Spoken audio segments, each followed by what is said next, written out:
Olá, você vai ver nesta edição do Câmara Rio Notícias. Comissões da Câmara do Rio começam a discutir as 104 emendas ao projeto do Executivo que estabelece um novo regime fiscal no município.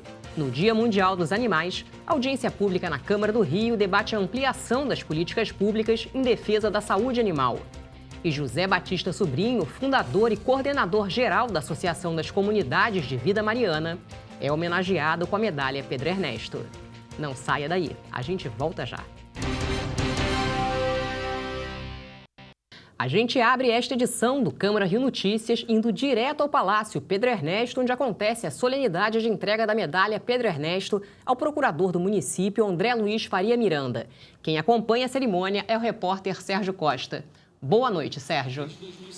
Boa noite, Ingrid. Olha, dos 30 anos como servidor público, há 20 anos, o doutor André Luiz Faria Miranda é procurador do município do Rio de Janeiro.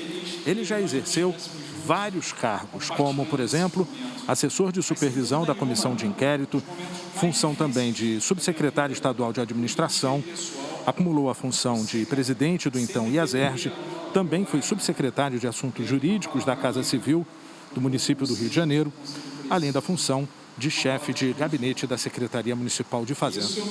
Essa é uma audiência bastante concorrida, com a presença do secretário municipal de Fazenda e Planejamento, Pedro Paulo Carvalho, que neste momento fala sobre a trajetória do homenageado, também a presença do presidente do Tribunal de Contas do município e do procurador-geral do município. Há pouco eu conversei com o homenageado e com o vereador. Vamos acompanhar. A medalha Pedro Ernesto ela tem um significado emblemático para a nossa cidade, né? Ela homenageia as pessoas que se destacam nas suas profissões, e o procurador André Miranda se destaca há muitos anos, né, no trabalho que ele faz, na defesa que ele faz em prol da cidade, e como procurador, né, já há vários anos, com cargos que realmente têm facilitado muito a vida dos prefeitos que vêm conduzindo a cidade. O André é uma pessoa que eu tenho um grande carinho, uma grande admiração, e está sendo um prazer hoje homenagear ele com essa medalha. Eu recebo essa homenagem com muito orgulho, porque sou um cidadão carioca, apaixonado pelo Rio, servidor público há 30 anos, na Procuradoria há 20.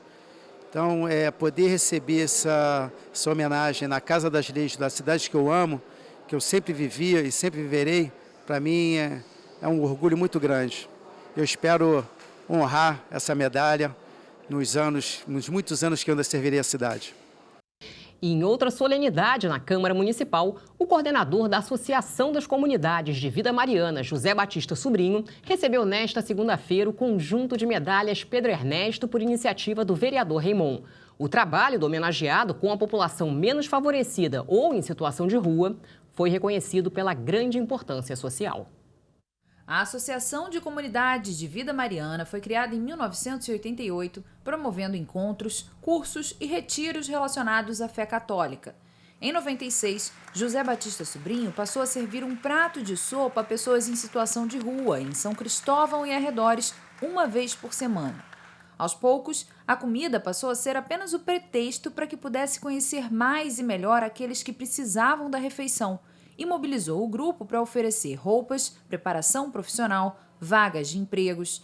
Quando percebeu que o uso de drogas era um problema quase unânime naquela população, Sobrinho decidiu se dedicar a acolher e recuperar dependentes químicos e criou a Casa de Irmãos. Alain foi um dos atendidos e hoje é voluntário do projeto social da ACVM. Fui para a CVM aos 16 anos, hoje eu tenho o privilégio de trabalhar, de compor a equipe de trabalho de um dos projetos, que a essa altura do campeonato, Sobrinho teve essa inspiração de iniciar, que é o projeto Casa de Irmãos, que é uma comunidade terapêutica, que é uma comunidade terapêutica que trabalha assim também num braço, da política de saúde, de dependência química. Alfabetizado somente aos 13 anos de idade, o homenageado chegou ao Rio de Janeiro aos 20, retirante de Pernambuco em maio de 1959. A viagem de 8 dias de duração de ônibus se deu depois de uma das piores secas de todos os tempos. Um dia, minha mãe botava o jantar para 9 filhos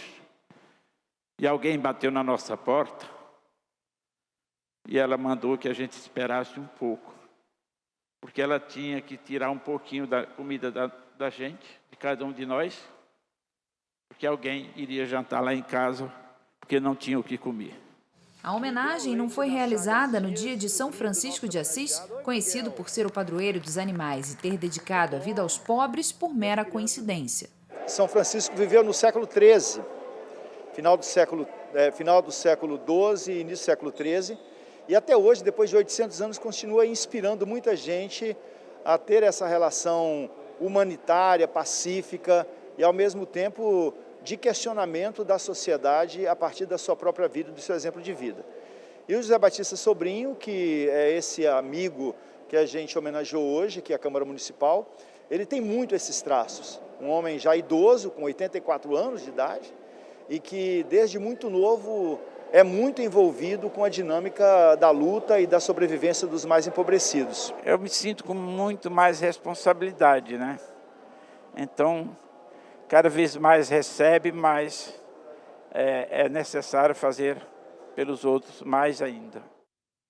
Audiências, debates, reuniões e solenidades de entrega de medalhas. É hora de conferir a agenda desta semana no Legislativo Carioca.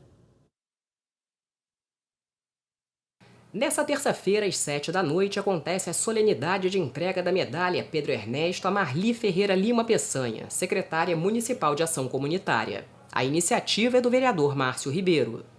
Na quarta-feira, a Câmara realiza um debate público com o tema Os Calçadões da Orla e os Impactos da Natureza, com a presença de representantes do Estado e do município, além de representantes da sociedade civil. A proposta é do presidente da Casa, vereador Carlos Caiado. O debate começa às 10h, em ambiente híbrido e terá transmissão pela Rio TV Câmara e pelo canal da emissora no YouTube. Na quinta-feira acontece uma audiência pública para discussão do projeto de lei que revoga o artigo da Lei Orçamentária de 2021, que limita os gastos com publicidade e propaganda oficial da Prefeitura. Vai ser às 10h30, em ambiente híbrido com transmissão na Rio TV Câmara e no YouTube. Também às 10h30, mas em ambiente virtual, a Comissão de Cultura promove uma audiência pública sobre o equipamento cultural multiuso, Antigo Canecão.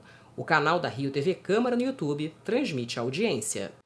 Às 14h acontece uma reunião da Comissão Especial que tem a finalidade de monitorar e acompanhar, junto ao consórcio Smart Luz, o processo de modernização do parque de iluminação da cidade. O encontro terá a presença do presidente da Rio Luz, Ricardo Mendanha Piquet de Alcântara. Vai ser em ambiente virtual, com transmissão pelo canal da Rio TV Câmara no YouTube. Às 6h30, em ambiente virtual, a Comissão de Meio Ambiente realiza audiência pública com o tema Mudanças Urbanísticas no Cosme Velho e os Impactos no Meio Ambiente. E às 7h, acontece a solenidade de entrega da medalha Pedro Ernesto a Thalita Galhardo Martins Borges Souza, subprefeita de Jacarepaguá. A iniciativa é do vereador Márcio Ribeiro. Na sexta-feira, a Comissão de Higiene, Saúde Pública e Bem-Estar Social promove a audiência pública com o tema CISREG, o desafio a ser vencido. Vai ser às 14h, em ambiente híbrido com transmissão pelo canal da Rio TV Câmara no YouTube. E às 6h30, acontece a solenidade de entrega da medalha Pedro Ernesto a Diego Gomes dos Anjos, uma iniciativa do vereador João Mendes de Jesus. E as comissões permanentes da Câmara do Rio, de Justiça e Redação, de assuntos ligados ao servidor público e a de Finanças, Orçamento e Fiscalização Financeira, se reuniram nesta segunda-feira para dar parecer às emendas ao projeto de lei do Poder Executivo que cria o novo regime fiscal do município. A reunião foi conduzida pelo vereador Jorge Felipe, presidente da Comissão de Assuntos Ligados ao Servidor Público. O projeto de lei complementar recebeu 104 emendas. Nessa terça-feira, ao meio-dia, os vereadores voltam a se reunir para concluir as discussões das emendas. Só depois, o projeto vai à votação em plenário. A Prefeitura do Rio comemora o alcance da vacinação contra a Covid-19 na cidade. A capital do estado já tem 85,4% da população total vacinada com pelo menos a primeira dose da vacina contra a Covid-19. 56,4% dos cariocas estão completamente imunizados com 2 doses ou a dose única. Os números são da Secretaria Municipal de Saúde. Com isso, a Prefeitura do Rio acredita que em 11 dias pode atingir uma cobertura vacinal que permita à população não usar máscaras em locais abertos e sem aglomeração. Se isso acontecer, a cidade atinge a segunda etapa do plano de reabertura anunciado pela Prefeitura. A partir de 15 de outubro está previsto o afrouxamento das medidas restritivas contra o coronavírus, que tem a previsão de reabertura de danceterias, boates, casas de shows e festas em locais fechados para pessoas com esquema vacinal completo e 50% da capacidade dos espaços, a permissão para a realização de eventos em locais abertos, com restrição de público até 1.000 pessoas e a desobrigação do uso de máscaras em locais abertos sem aglomeração. E a partir desta segunda-feira, o bilhete único municipal na cidade do Rio de Janeiro voltou a ter a duração de até 3 horas. A alteração foi determinada pelo desembargador Mauro Dickstein, da 16ª Câmara Cível do Tribunal de Justiça do Rio. Ele suspendeu a liminar em favor das empresas de ônibus e reduziu o período do bilhete único para 2 horas e meia.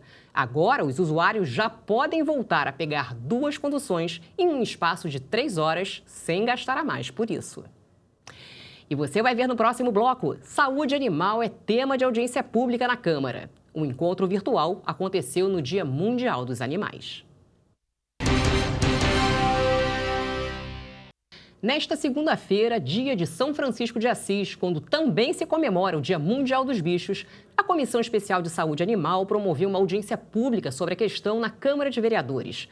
A Secretaria Municipal da área anunciou para o ano que vem o começo das obras do primeiro Hospital Público Veterinário do Rio.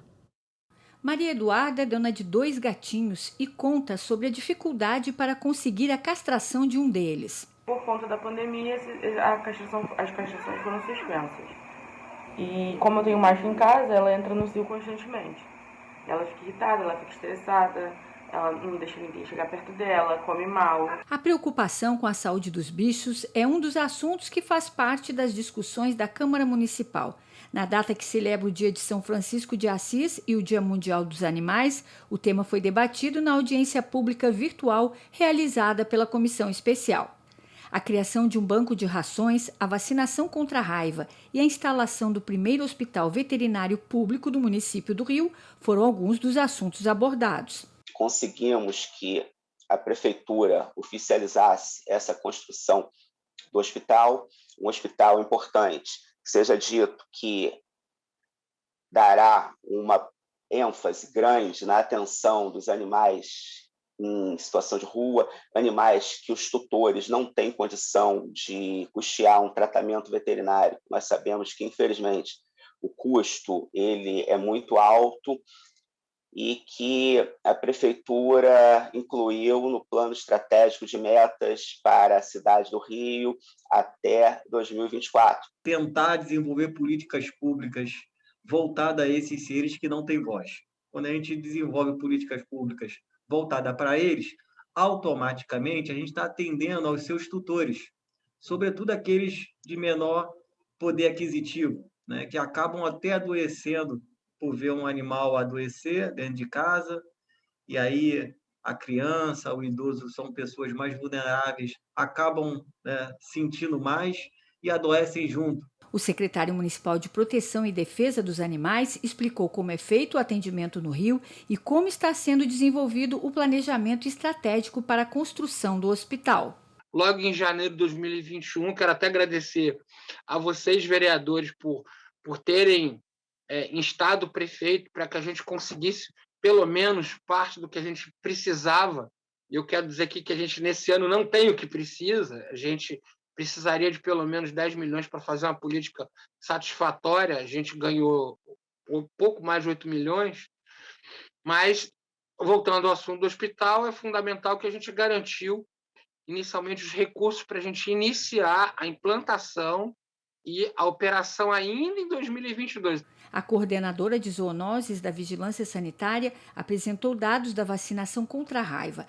Em relação à vacinação, a gente teve 52 mil, quase 53 mil animais vacinados nessa primeira etapa da campanha, somando com as vacinações feitas pela Secretaria de Proteção e Defesa dos Animais e com algumas, a perifocal que a gente já tinha feito lá na Ilha do Governador no início do ano, por conta de 2 morcegos que deram positivos lá, a gente chegou a 56 mil. O Fundo de Proteção Animal e o Serviço de Castração Gratuita também foram debatidos. Nós estamos prevendo que esse ano serão cerca de 30 mil castrações, então se é só aplicar aí a regra de 3, né? Você teria 36 e por aí por diante até você chegar na marca ideal em 2024.